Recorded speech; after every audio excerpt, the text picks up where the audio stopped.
യോശുവയുടെ പുസ്തകം 3-ാം അധ്യായം 10-ാമത്തെ വാക്യം.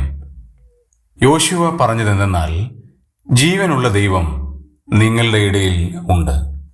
ഇസ്രായേൽ മക്കളെ മിസ്രൈമിൽ നിന്ന് കനാനിലേക്ക് കൊണ്ടുവന്ന മോശയ്ക്ക് ശേഷം അവരുടെ സ്ഥലങ്ങൾ അവർക്ക് വിഭജിച്ചു കൊടുത്ത അതുല്യനായ ഒരു നേതൃത്വ ഗുണമുണ്ടായിരുന്ന വ്യക്തിയായിരുന്നു യോശുവ.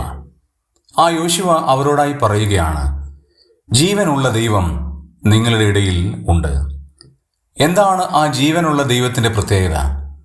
ഇത്രയും നാൾ അവർ കണ്ടും കേട്ടും പരിചരിച്ചതും ജീവനില്ലാതിരുന്ന ഒരു ദൈവങ്ങളുള്ള ഒരു നാട്ടിലായിരുന്നു.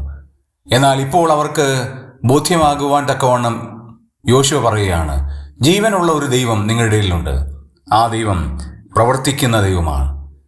നിങ്ങൾ ഇതുവരെയും കണ്ടും കേട്ടും വന്ന ദൈവത്തിന് പ്രവർത്തിക്കാൻ കഴിയാത്ത ഒരു ദൈവത്തിനെയാണ്.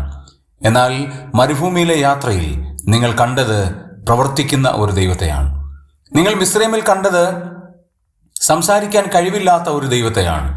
എന്നാൽ നിങ്ങളിപ്പോൾ കാണുന്നത് സംസാരിക്കുന്ന ജീവനുള്ള ദൈവത്തെയാണ്. നിങ്ങൾ ഇത്രയും നാൾ കണ്ണുണ്ടെങ്കിലും കാണാത്ത, മൂക്കുണ്ടെങ്കിലും മണക്കാത്ത ഒരു ദൈവത്തെയാണ് ചുറ്റുപാടും കണ്ടത്. എന്നാൽ നിങ്ങളെ കരുതുന്ന ഒരു ദൈവമുണ്ട്. ആ ദൈവം ജീവിക്കുന്ന ദൈവമാണ്. പ്രിയമുള്ളവരെ, നമ്മെയും കരുതുവാൻ, സഹായിക്കുവാൻ കഴിയുന്ന ഒരു ജീവനുള്ള ദൈവം നമ്മുടെ മധ്യേ ഉണ്ട് എന്നുള്ള വലിയ ഓർമ്മ നമ്മുടെ ജീവിതത്തിൽ ഉണ്ടാകാം.